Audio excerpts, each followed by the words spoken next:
Hello, friends and fellow visionaries. My name is Lorraine, and my presentation is on my research, Human Moral Response to Degrees of Realism of Human Characters. Let's start. So, characters can serve a lot of roles. They can be entertainment and learning models and be used for research or therapeutic purposes. For example, the characters you see here are part of a nurse training simulation at Clemson University. This is Quasi the robot. He was built at Carnegie Mellon to entertain all ages, and you might have seen him at SIGGRAPH. And these are characters of a meaningful movie. But would they convey the plot more effectively if they looked like this? As you can see, anthropomorphism is not just one sliding scale, but many. We can have stick figures to robots, cartoon people to people, and anthropomorphic animals. Of course, the most effective degree of realism will probably depend on your scenario and individual. What I'm interested in knowing is, what degree of realism elicits the greatest moral response from people? Let's look at what previous research has said about this so far. This is a 2007 study conducted by Humanoid et al. Participants were presented with different characters animated with either motion data capture or keyframes by animators, and they were asked to classify the character movement as biological or artificial. In both cases, regardless of the animation type, the 13 dots to the robots were classified as more biologically moving, but the alien to the jogger were classified as more artificially moving. This is because people perceived the alien to the jogger as being more biological figures, and some even said that they thought the alien looked like a guy in a costume. These results show that we become more critical of motions when the characters are more realistic. Let's go to a 2008 study. Dr. Sophie York also took part in this project. Movements of 6 emotions, anger, fear, disgust, happiness, sadness, and surprise, were taken from the motion capture data of an actor and plotted onto characters with different degrees of realism. The characters include a video clip of an actor moving, a realistic CG of the actor, a cartoon-like version of the actor, and 3 more digital models. The wooden figure was supposed to elicit a neutral response, the alien for a cute or positive look, and the zombie for a negative response from the person. The researchers found that the motion conveyed from physical movement is overall independent from the degree of realism in the characters. Alright, we're going to talk a little about Mel Slater's experiments, but before that I need to go a little into depth about the Stanley Milgram obedience experiments. These were infamous experiments conducted in July 1961 by the Yale University psychologist Stanley Milgram. Milgram wanted to study the popular question at that time: were the Nazis in World War II just following orders? The subjects were asked to pretend that they were teachers and to deliver a shock to the learner if the learner gave an incorrect answer. No problem. Sure. If the subject at any time wanted to halt the experimenter was insistent that the subject continue administering shocks. So you can see the verbal prods that the experimenter used here. The learners were all actors pretending to be shocked, so no one in the experiment was actually hurt. However, the experiments were also considered to be unethical because of the emotional distress it brought the participants. Slater and his team wanted to build a virtual reprise of the Milgram obedience experiments, and it was, of course, not considered as unethical because the character being shocked is not real. However, he found out that participants get involved even with very little degree of realism. They knew that the character wasn't real, but they responded very much as if they were hurting her. We can take out of this experiment that people tend to respond realistically to situations and events in immersive virtual reality. This project was also conducted by Slater and Dr. Levine and their team. They want to test the bystander effect, which refers to cases in which no one in a crowd will come to the rescue of a person in trouble. In the experiment, volunteers were confronted by life-size avatars who acted out a frighteningly realistic violent confrontation. Early results suggested that people more often than not feel compelled to intervene, and they found that crowds actually act to diffuse violence, at least in Great Britain, which is the opposite of the bystander effect. Now, this is a really interesting one by Mill and his team. Project Moral Judgements. Should you push the switch, and would you? Mill and Sylvia Pan explored whether there would be a dissociation between how people decide what is morally right and wrong and what they actually do in a situation. So, they conducted an online survey with 80 respondents on moral dilemmas. 2 of the online survey questions involved the trolley case and the footbridge case. These are important because they're classical moral dilemmas. In the trolley case, you've got an empty trolley running crazy. It's going to kill 5 people. However, if you flip a switch, it'll go down another track and kill just 1 person, saving those 5 people. In the footbridge case, you've also got a trolley running out of control and it's about to kill 5 people. However, you're staying on a bridge over the track and you can push a person wearing a heavy backpack into the way of the trolley. It'll stop the trolley and save the 5 people, but sacrifice that one with the backpack. The interesting thing about this scenario is both lead to the same consequences. Your action will sacrifice 1 to save 5. But most participants state that they would push the switch in the trolley case, but not push the man in the footbridge case.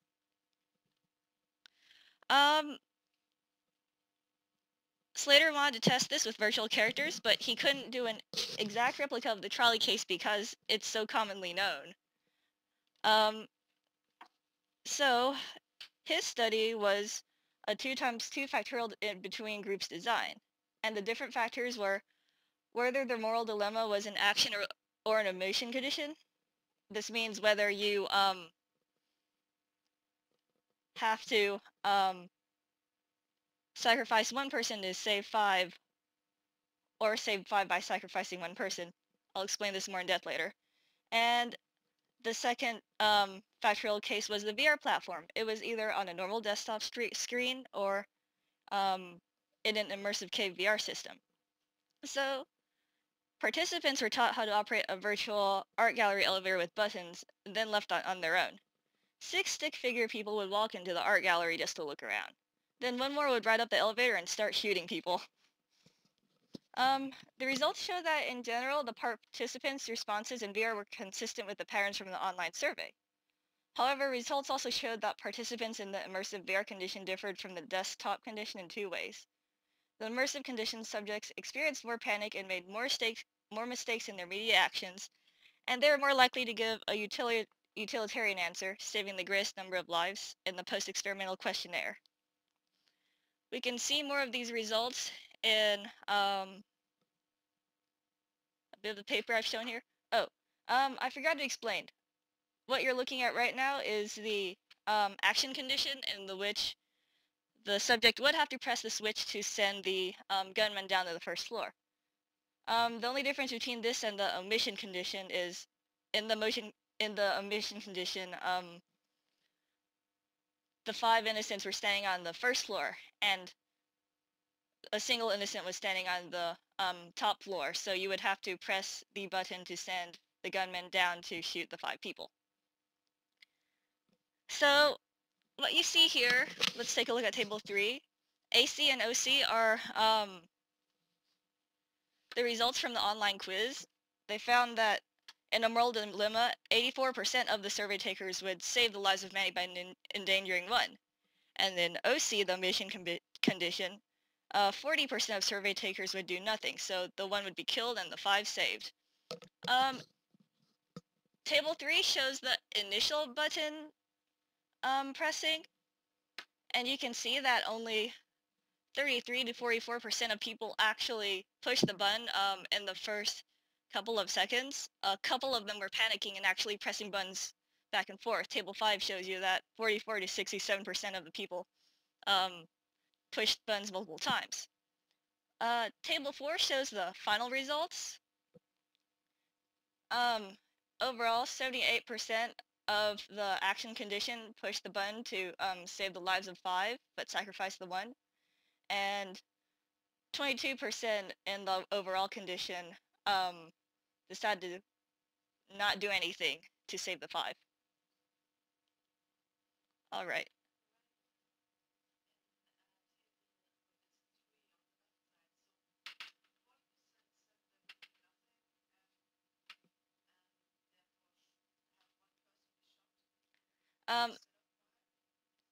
That's right.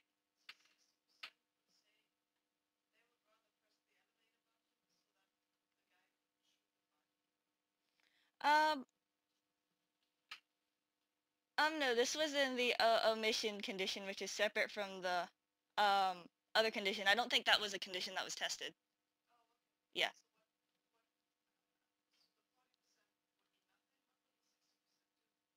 Okay. Are we talking about table 3 or table 4 right now?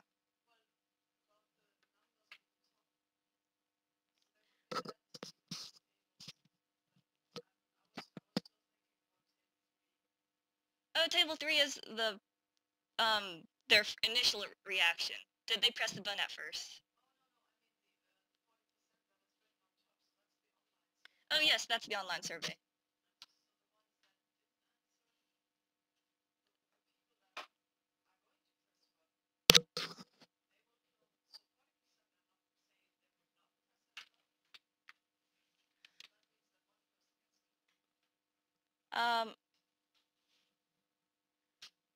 Um, I believe I think they compared it to the trolley and footbridge cases too. So I see what you're saying.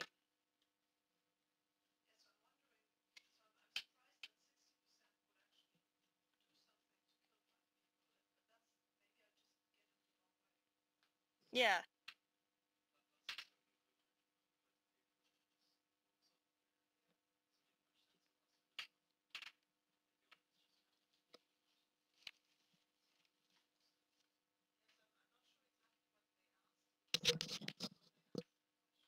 Okay. Yeah, it might have been my mistake too in looking at the results.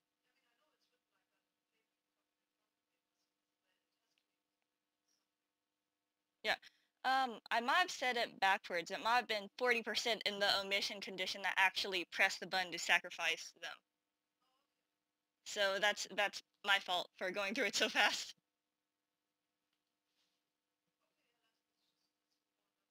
Okay.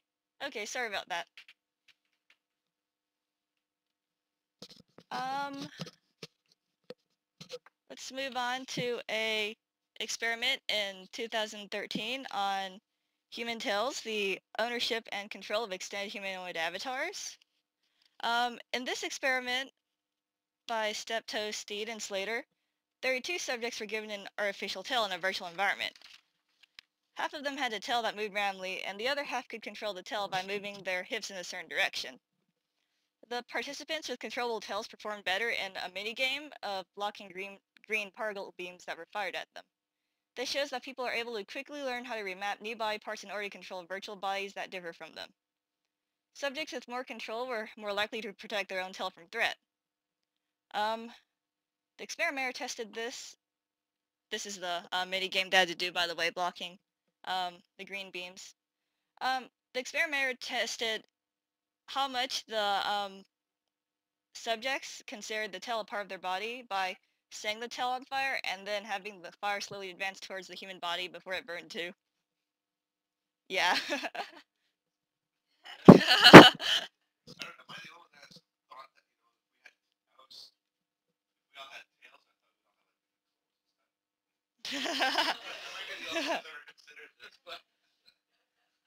Well, they basically found from this experiment that it was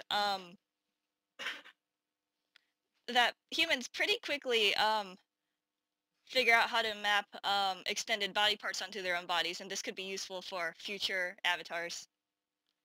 So we are now back to my research on human moral response to character realism. The first experiment I was thinking of conducting was having the participant put on an Oculus Rift and a motion capture glove.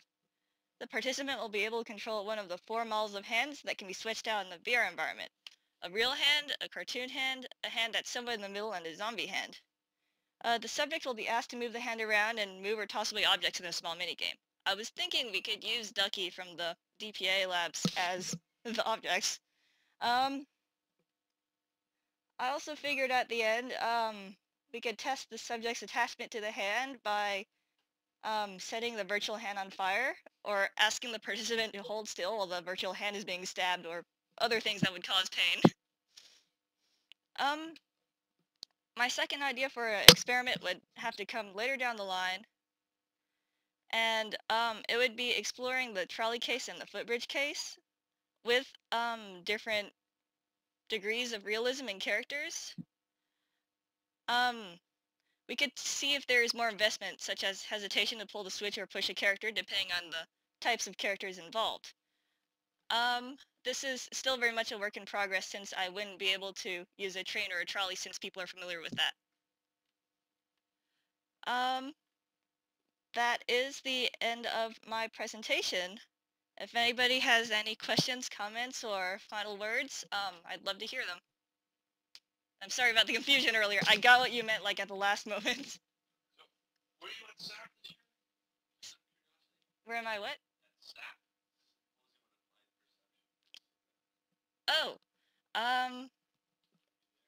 I usually go as a volunteer. I was working this summer, so. Okay, that's just that Slater was there and he gave a talk on this stuff, so he had videos and things. You could probably ask him for me. If you've not seen them, I'm not sure. With the elevator thing.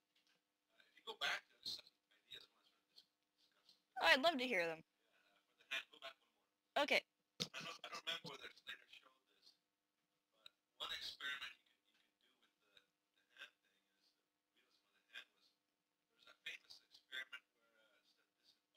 Anyway, it's like you've got the screen here, and what you're seeing is here you see an image of a virtual hand, and the experimenter is poking at it, right? And so, and then he's poking at it, and then he whips out a knife and stabs it, right? But it's not your real hand, obviously. So the point is, people react to it. I don't know if he's tested. I think he's tested the VR hand where they do things in VR, but I don't know if they tested different renderings of it or different models of it. Do you know?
Mention whether the hand would be getting abused in any kind of way or using a particular protocol.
Okay, well, I'll look it up. I've been looking all over his webpage at his stuff, so okay.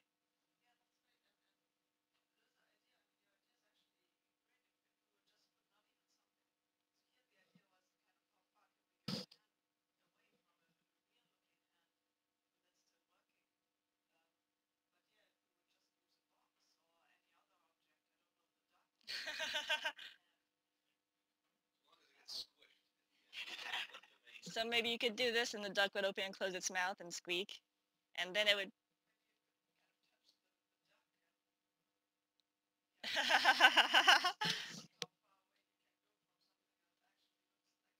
Man, I don't want to squish it now.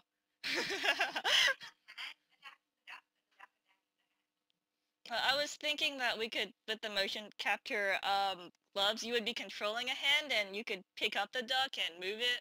I don't know how feasible this is yet.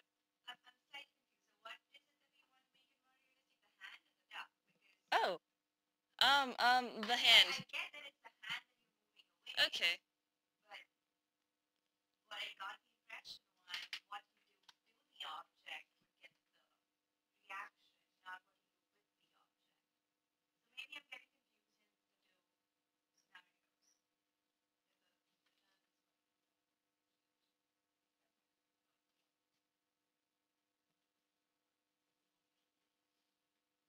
And if you guys have any more ideas for morality dilemmas, you're free to shoot me an email. I'll be scaring the internet for these. So one thing that came up when we were listening to just later, my psychologist friend said that the sort of Ingram, is Ingram his name? Milgram inspired thing. Even though you're still hurting an avatar, right? It's still kind of unethical because it's the person doing the actual action. So I don't know. It's kind of weird. I don't know whether you can draw the conclusion that, oh well, yeah, you're sort of the effect is there, so therefore the realism it's due to the realism of the avatar. No, I think it's more to do because of the action that the human is performing. So even if you're, some guys bang on some box or something, you're still gonna be like, hey, quit hurting the damn box, Anthropomorphizing things. To a certain extent, I would argue. I think that's what my psychologist friend is saying. That you can draw those conclusions. So yeah, be kind of careful with those things. I think, along with IRB approval and that sort of stuff. Okay.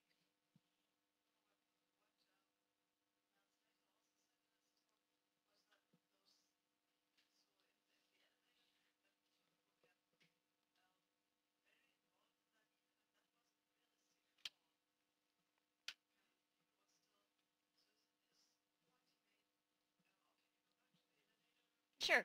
Yeah, but the sounds and the There it stuff is. were real. I mean, the audio alone is good enough to kind of jolt you. The video of the subjects was kind of like, oh, I didn't expect that. Let's be shooting them. All right, and this is bothering me now, so I'm actually going to go look up exactly what that 40% is. Yay, all my stuff.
rather sudden that I remember.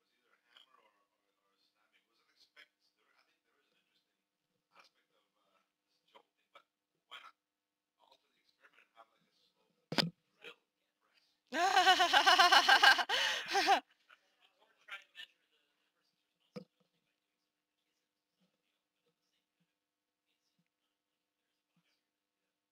that would be the two ways to vary that way. One is the joke response, right, and then try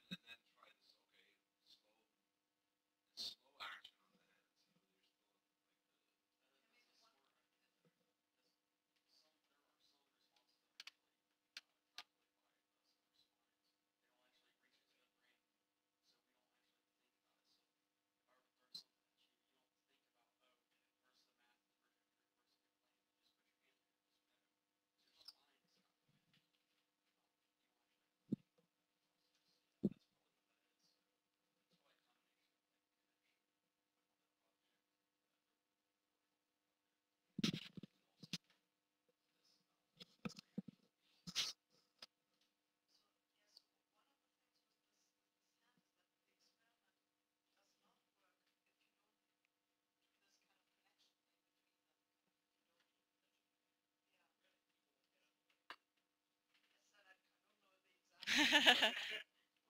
Yeah, I should have included that one too. I'm sorry about that.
So something else in the Chaminade paper that I didn't look too much into was they also measured places of the brain that were activated while they were watching it, and they found that there were individual differences when the brain had seen artificial agents it had never seen before. So I'm wondering if we can do that too, because I've seen the little plugs. I don't know what they're called, but you know what I'm talking about, right? That connect. Okay.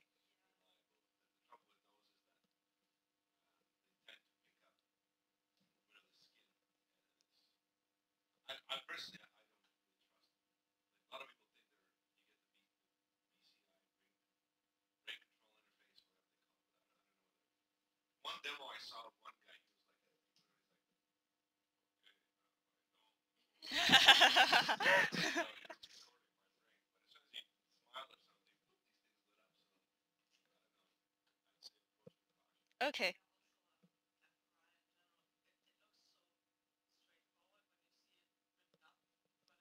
It's okay. It was just a thought.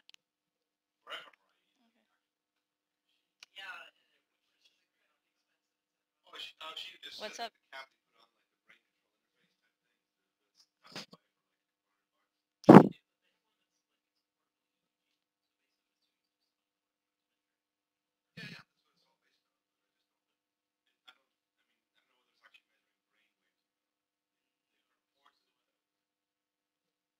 it. Oh, and Sophie, I looked and you were right about the little mistake I said earlier.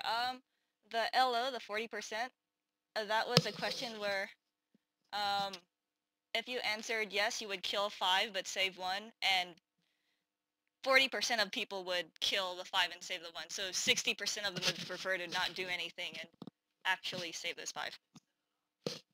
Yeah, I know. It was actually...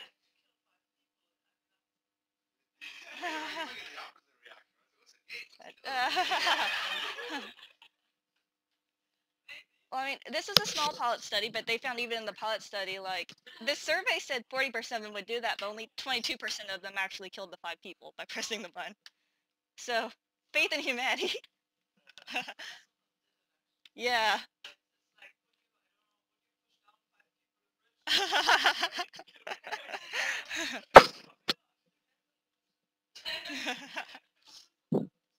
I don't know. That would be terrible. I could, in this study, I could do it. I could do, like, you know, maybe a robot is the one that you push, and maybe I could have 2 factors. One would be where it's just the robot, and the second would be where you talk to the robot before this happens. Since you look at moral response, you can also say you're the guy that's the signal guy. Are you going to save yourself and kill 5?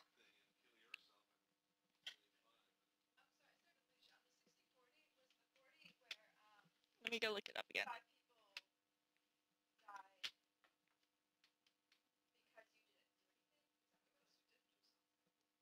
Yeah. Because the omission condition was, where's that picture? Is it even here? It was this, but it was flipped. There was 1 person on top and 5 people down here.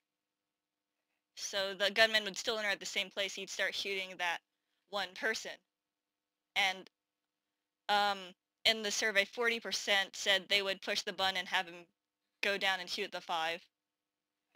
Yeah.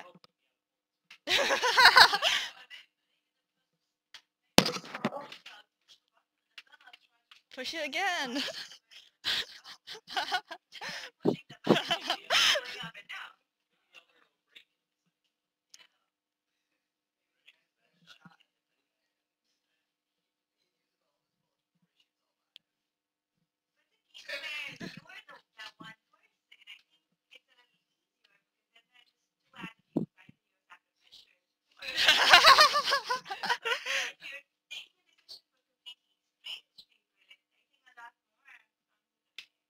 Yeah. I don't know.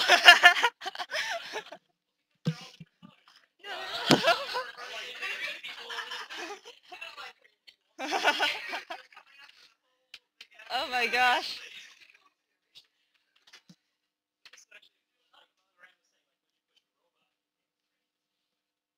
Yeah.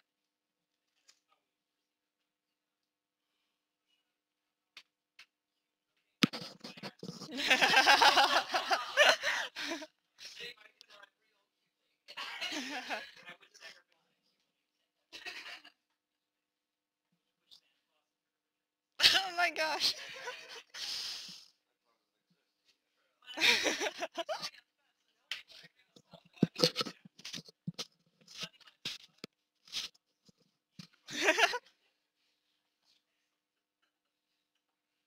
That's right. We could also, I guess, include open-ended questions to see what they were actually thinking, because that would actually open up a lot of stuff too. This is a lot to think about. This is fun though. I'm really loving this. And if that's it, I wanted to say, thanks for viewing. Thanks for all the ideas. Awesome.